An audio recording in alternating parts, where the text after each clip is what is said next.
कि आपका एम्स बन रहा है सांबा में, कहाँ है? कोई ऑपरेशन कर रहे हैं वहां पे? क्या कर रहे हैं? मगर दिखाने के लिए आपको हमने ये कर दिया। आपके ये जो इन्होंने बड़े बड़े स्कूल खोले हैं, एम्स, ये जो IITs हैं, मुझे बताइए IIT में आपके कितने बच्चे हैं? ये बताइए, इनसे पूछिए कितने बच्चे हैं इनके IIT में, हमारे कितने प्रोफेसर, टीचर? क्या हम लोग बेवकूफ हैं? हम लोगों का अक्ल नहीं है? क्या जम्मू के इतने गए गुजरे हैं कि वो प्रोफेसर नहीं बन सकते? फिर देखिए यार कि सेक्रेटेरिएट में जाइए, जो बड़ा दफ्तर है हमारा, वहां देखिए हमारे अफसर कितने हैं जम्मू कश्मीर के। वो क्या जानेगा आपका गांव कहाँ है?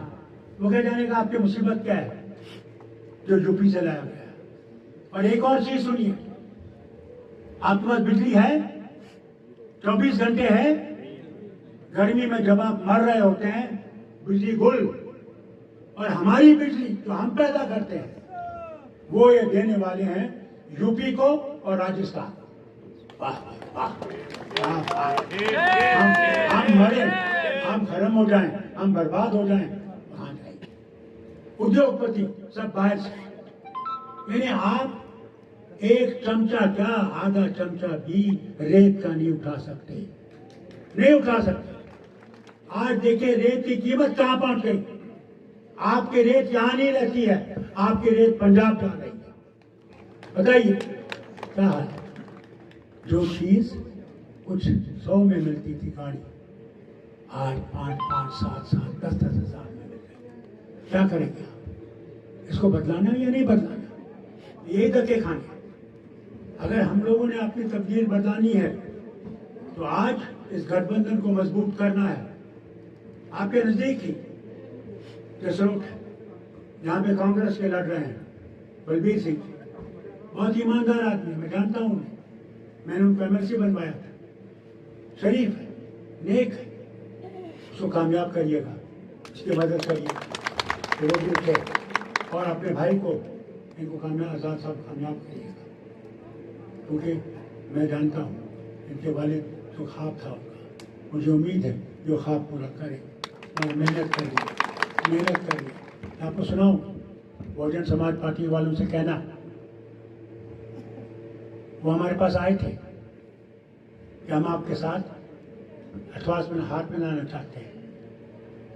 ये सुन लीजिए कांग्रेस वाले, जो ही हमारा इत्तेहाद कांग्रेस के साथ हुआ, हमने हाथ मिलाया रियासत को बनाने के लिए, उसी वक्त उन्होंने कहा हम आपका साथ नहीं देंगे क्योंकि बीजेपी के साथ इनका हाथ मिला हुआ। याद रखिए, मैं आपसे ईमानदारी से कहता हूँ, अंदर से मायावती जी इनके साथ है। ये देखते हुए भी कि कितना जुल्म इन शेड्यूल कास्ट से हो रहा है,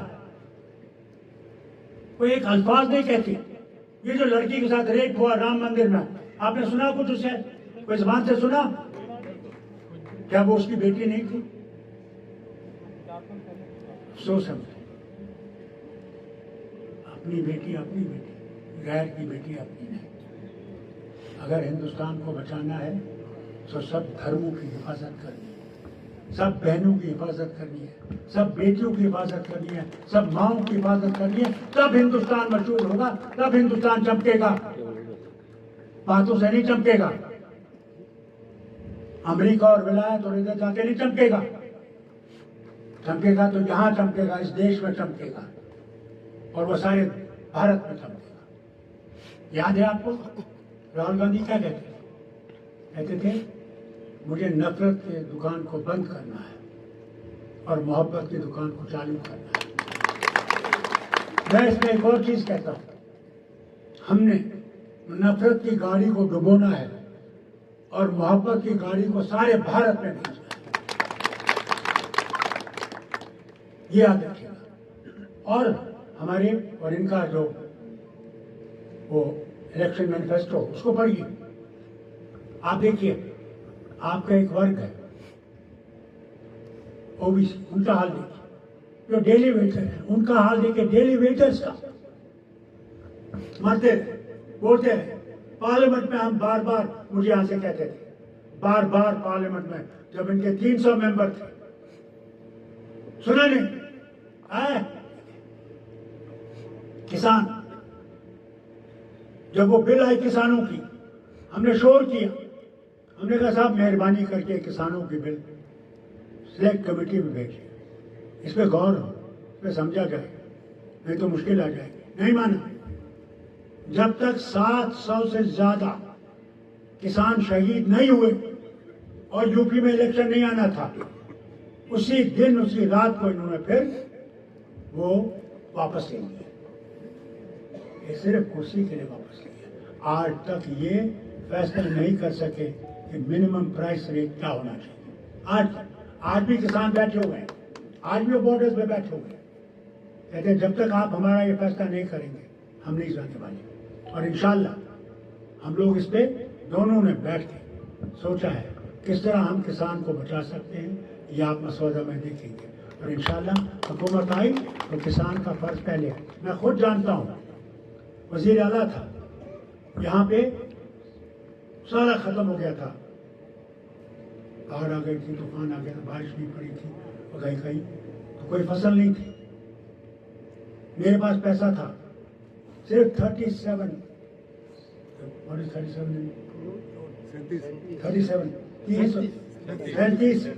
करोड़ सिर्फ मेरे पास था। तो हमने क्या किया, मैंने कहा 37 करोड़ कोई हमने रोड नहीं बनाना, कुछ नहीं बनाना, क्योंकि अगर किसान मर गया तो हम लोग जी नहीं सकते। हमने कहा किसान को बचाना हमारा फर्ज। मैंने कहा पहले इनको वो जो है बीज दो, इनको वो जो सामान जरूरत है वो दो, और फर्टिलाइजर मुफ्त दो, ये किसान फिर से उठे।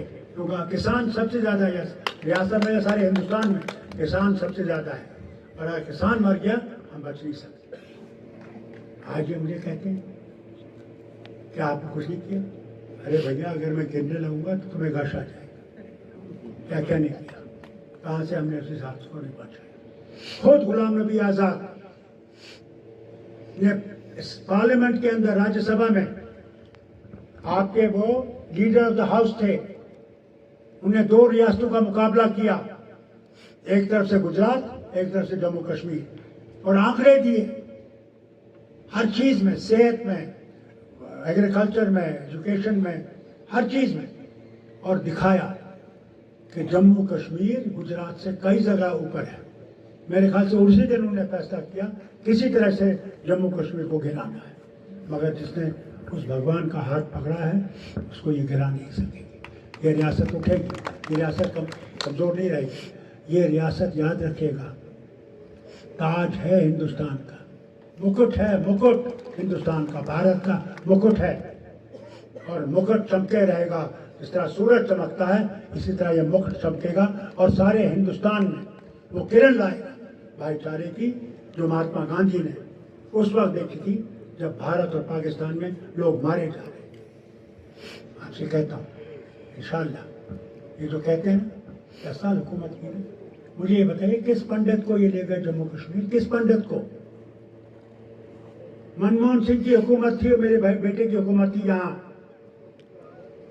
3000 बच्चों को नौकरी दी कश्मीर में, अपने घरों में, और उस नौकरी को ये कहा कि हो सकता है इससे इनके खानदान वापस आ जाएंगे, ये घर लौट आएंगे और आहिस्ता आहिस्ता फिर से आबाद हो जाएगा। मगर क्या हुआ, इनके राज में जब इनको वहां टारगेट किया गया, रातों रात भागे जनाब, रातों रात वापस आ गए जम्मू में। क्या इनको वापस आएंगे?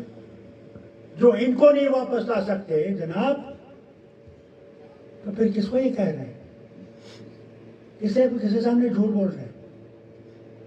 मुझसे कहा, जब मैं गया और हमारे सारे साथी लीडर पार्टियों के गए, आज से 2-3 साल पहले घर बुलाया, तो कहा वहां पे हमारे गवर्नर, लेफ्टिनेंट गवर्नर थे, होम मिनिस्टर थे, और ये थे, और हम सारे लीडर थे। तो कहा डॉक्टर साहब बताइए। मैंने कहा अफसोस इस बात का है, आपको हम पे विश्वास नहीं, हमको आप पे विश्वास नहीं। ईमानदारी से मैंने कहा पहले उस विश्वास को कायम कीजिए, जिस दिन वो विश्वास कायम हो जाएगा सब मुश्किलें दूर हो जाएगी। कहा, उन्होंने जवाब में जरूर, दिल्ली की दूरी है और इस दूरी को हमें दूर करना है। जब तक हमें दूरी दूर नहीं करेंगे यहाँ काम नहीं चलेगा। हमने कहा जनाब कुछ बच्चे हैं इनका कोई कसूर नहीं, हम कैसे पकड़ा गया है। आपने देखा होगा पुलिस कई दफा वो करता है दूसरे को पकड़ लेती है, उनको तो नाक के बजाय नाक चाहिए, आदमी होना चाहिए। पकड़ लिया, कर दिया जेल।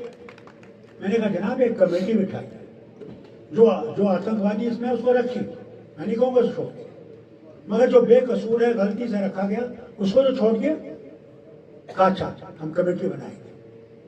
3 साल हुए जनाब, वो कमेटी नहीं बनी। मगर जब इलेक्शन आया, जो पाकिस्तान से पैसा लाता था, तिहाड़ जेल में था, उसको 20 दिन के लिए छोड़ा कि नेशनल कॉन्फ्रेंस और कांग्रेस को वो गिराए। और वो पाकिस्तान से पैसा लाता था, पाकिस्तान से, ये नहीं कि हिंदुस्तान से लाता था, पाकिस्तान का एजेंट था।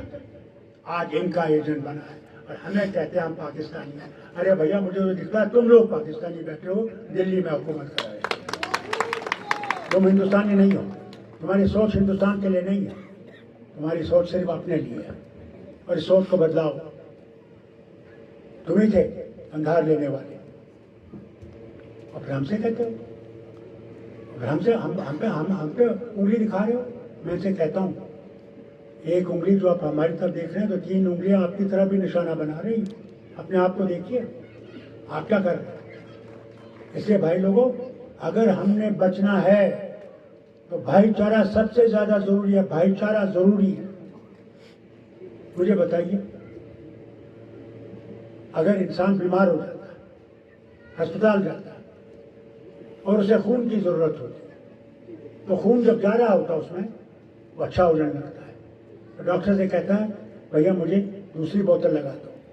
तो क्या वो मरीज या जो उसके आए बाएं हैं और अपने घर वाले हैं, क्या वो उस खून के कतरे से पूछते हैं ये मुसलमान का है, ये हिंदू का है, ये शेड्यूल कास्ट का है, ये सिख का है, ये ईसाई का है, पूछते हैं? तो फिर हम लोग क्यों ऐसे करते? उसी ने तो हमें पैदा किया। अगर मैं जवाहरलाल के घर में होता तो मैं भी हिंदू, और अगर इंदिरा गांधी मेरे बाप के घर में होती तो मुसलमान होती। संतान देने वाला तो वो है, किसको कहाँ देगा वो जानता है, और हम लोग फर्क। याद रखिए, भगवान को जहाँ पैदा करें, वो कहते हैं एक शेर बहुत अच्छा है, क्यों ढूंढते हो उसको जमीन और आसमान की गर्दिश में, अगर वो तुम्हारे दिल में नहीं वो तुम्हारे लिए कहीं भी नहीं। उसको दिल में पैदा करो। जिस दिन तुम उसको दिल में पैदा करोगे तुम किसी भी मजहब से नफरत नहीं करोगे, हर मजहब को अपना समझोगे, क्योंकि उसी के बाद जाना है। ये दुनिया बहुत कम वक्त है, जाना जरूर है, वहाँ कोई बचाने वाला नहीं। जो तुमने किया है वही बचाएगा। अच्छा किया है तो जन्नत का दरवाज़ा है, बुरा किया है तो जहन्नम का दरवाज़ा। इसलिए हिम्मत करिए, अपने आप को इकट्ठे करिए, नफरतें छोड़ दीजिए और एकता करके आगे चलिए। इसीलिए जब हमने इत्तेहाद किया ये आसान नहीं था, बिल्कुल आसान नहीं था, मुश्किल से। जहाँ हमें सीटें छोड़नी पड़ी बड़ी मुश्किल थी, मगर देश को और रियासत को बचाने के लिए इन्होंने भी कुर्बानी दी, हमने भी कुर्बानी दी। अगर रियासत बच गई तो देश बच जाएगा, रियासत नहीं बची तो देश नहीं बच सकता।